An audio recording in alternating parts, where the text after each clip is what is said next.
teacher. So my school supplies are all color coded. And when you have colors for things at home, like the color at home for people is blue, then you could take your Sunday basket and you can make a work box, which is what I used to sell. And you can realize, okay, well, all of my people at work are blue and I can have a slash pocket for each of my people. Like once you learn how to organize an analog at home, it really helps you organize your people and your processes in work as well.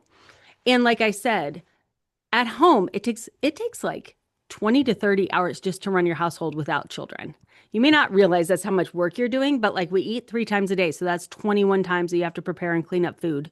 Then you have to get the food in there. Then you have to plan it. That's not even counting laundry. How many loads of laundry do we do? You see what I'm saying? Like the time really starts to add up, and that's only the visible. We're not even talking about the invisible or the organizing. Once you start to get your household really running on a system, women will tell me, I ask, what is the first time you realized that you were organized when you hadn't been organized before? And 50% of the time it was, I was on my way somewhere and I got a call in the car from my husband and he asked for this specific piece of paper. And I was able to say, go in this binder or this slash pocket or this location.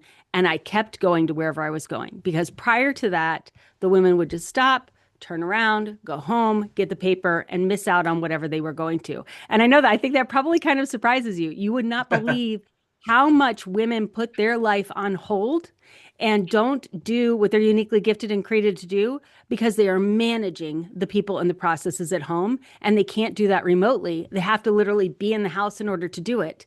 They know the papers in one of these 3 different piles, but they don't know which one, so they can't really articulate, and they'll be like, well, check this one and check this one. And if it's a child or a spouse that doesn't have a lot of patience or doesn't like to use their eyeballs very hard, then they have to turn around because even though they could say it's like halfway through the stack, they're like, I can't find it. I can't find it. So then you have to turn your car around and go home and find, they're like, here's your paper.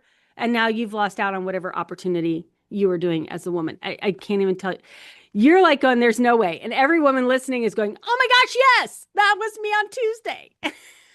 I feel like most of those calls are like you go back home, open up the drawer, and the very first thing you see is like it's Right right. there. It's right there. It's right there. But now you've already missed the opportunity of whatever you were going to do. And that is the bummer for women is that we know we're organized enough for us to find the information, but not enough for other people to. We're organized for us to keep track of everything that's going on in the household, and then we get the flu, right? And then everything comes to a screeching halt. And because we don't have SOPs and because we don't have a system, we are the only one that could start that engine going again. So now we've lost a week from the flu. Now we're behind the ball, 8 ball on work and home. And it takes us a month to get caught up again. I mean, it just is because, and who has time to stop and sit down and write down the standard operating procedures for the household or didn't even know that was a thing until 5 seconds ago? So, okay, this might be a dumb question, but wouldn't it be a logical solution to train or coach the other person too? I love that question. Thank you so much for asking. How well do you think that works? Well, you see, Okay, I only say this because there's lots of potential there. potential. No one wants to do the housework. Here's the thing. Men, women don't want to do it. There are thousands of academic studies that show that women are doing more invisible work and physical work at home than men. Mm. And that amount of work has shrunk. So women used to do a lot more in the 80s than they do now. Men do a lot more now than they used to do in the 80s. So my husband will always say, most male podcasters will say, I do the grocery shopping. And I say, yeah, to my husband, Greg, yeah, there are a bunch of men at the grocery store because you guys like to eat. So it's really easy to delegate that to you because you're going to figure it out and you're going to eat. But if we say like, you're now in charge of all the kids' doctor's appointments, we're not going to do that because we're not going to do that. We're going to keep that for ourselves, right? So we're going to keep a lot of this management for ourselves.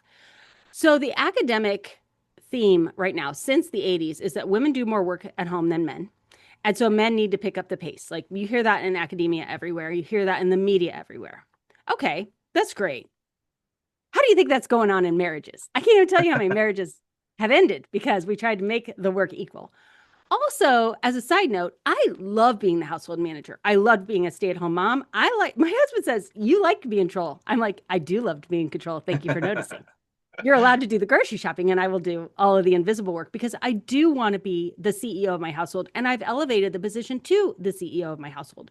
But I need the structure and support of systems in order to be able to also be the CEO of Organize 365 and also get my PhD at the same time and also support my single daughter who has 2 kids. Like I've done all of that simultaneously because I have systems in all of those things that I am doing because I am a productive person.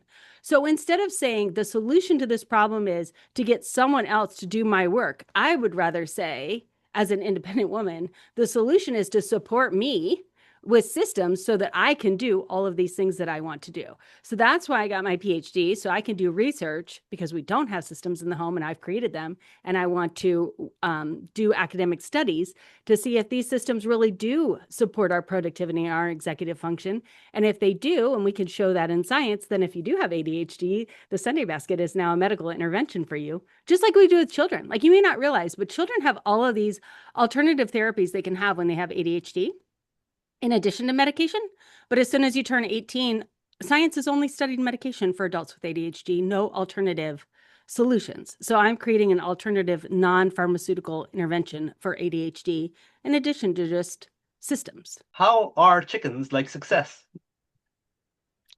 Well, if you feel like you have been running around like a chicken with your head cut off and you put some systems into place, then all of your chickens will be in their little coops and they will be happy and organized. Well done. Thank you very much. So that's how chickens are like success.